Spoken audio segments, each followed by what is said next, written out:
박범계 장관이 아닌 새로운 정부를 선택했다라는 분석이 나옵니다.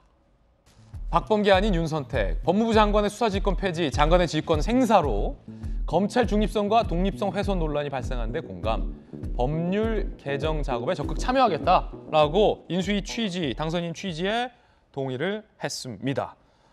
어떻게 보면 뭐 자연스러운 장면인 것 같기도 하고, 이재명 기자, 그렇게 되면 박범계 장관이 좀 어떻게 되나요? 약간 좀 뭐랄까요? 법무부 전체가 장관의 뜻과 우리는 다르다, 이거 아닙니까?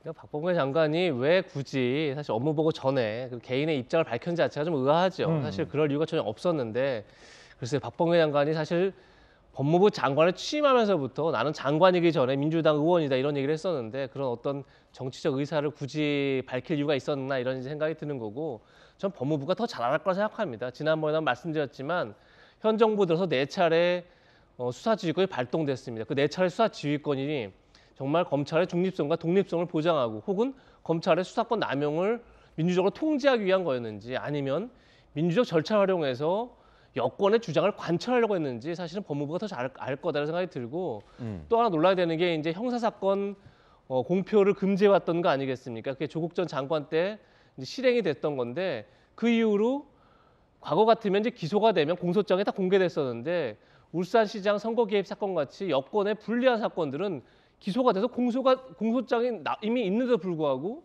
공소장을 공개하지 않았습니다. 그러니까 언론이 공개하지 않았다면 사실 지금까지도 알려지지 않았겠죠. 그런 것 자체가 정말 이런 뭐 수사지휘권을 어떻게 보면 남발했다는 거거나, 아니면 형사사건 공표 금지가 정말 어떤 헌법 가치를 지키기 위한 건지, 아니면 여권을 지키려 했던 건지, 사실 그 부분을 누구보다 전 법무부나 검찰 잘 알고 있을 것이다. 그런 점에서 법무부도 어쨌든 윤석열 당선인의 또 공약을 이행하는 데 협조하겠다 이런 의견을 밝힌 게 아닌가 라는 생각이 듭니다. 법무부 직원들이 좀 난감했겠네요. 그간 마음고생을 했겠네요. 천하람 변호사님. 왜냐하면 법무부의 입장은 그래, 우리 장관이긴 하지만 저렇게 수사지휘권을 자꾸 행사하는 건 안 좋은 것 같다라고 그간 생각하고 있었다라는 건데, 얘기는 어디 가서 못하고 있었는데 장관이 수사지휘권 폐지 이건 부적절하다라고 해버리니까, 아니 우리 생각은 그게 아닌데. 사실 되게 당혹스러웠겠죠. 예. 왜냐하면은 애초에 인수위 업무 보고를 받는 양식 안에 당선인의 공약을 어떻게 부처에서 열심히 집행을 할 거냐, 실행을 할 거냐를 쓰는 란이 있습니다. 이게 윤석열 인수위만 그런 것이 아니고, 당연히 당선인이 취임을 하기 전에 각 부처에서 행정부의 수장을 새롭게 이제 맞아들이는 준비를 하는 것이거든요.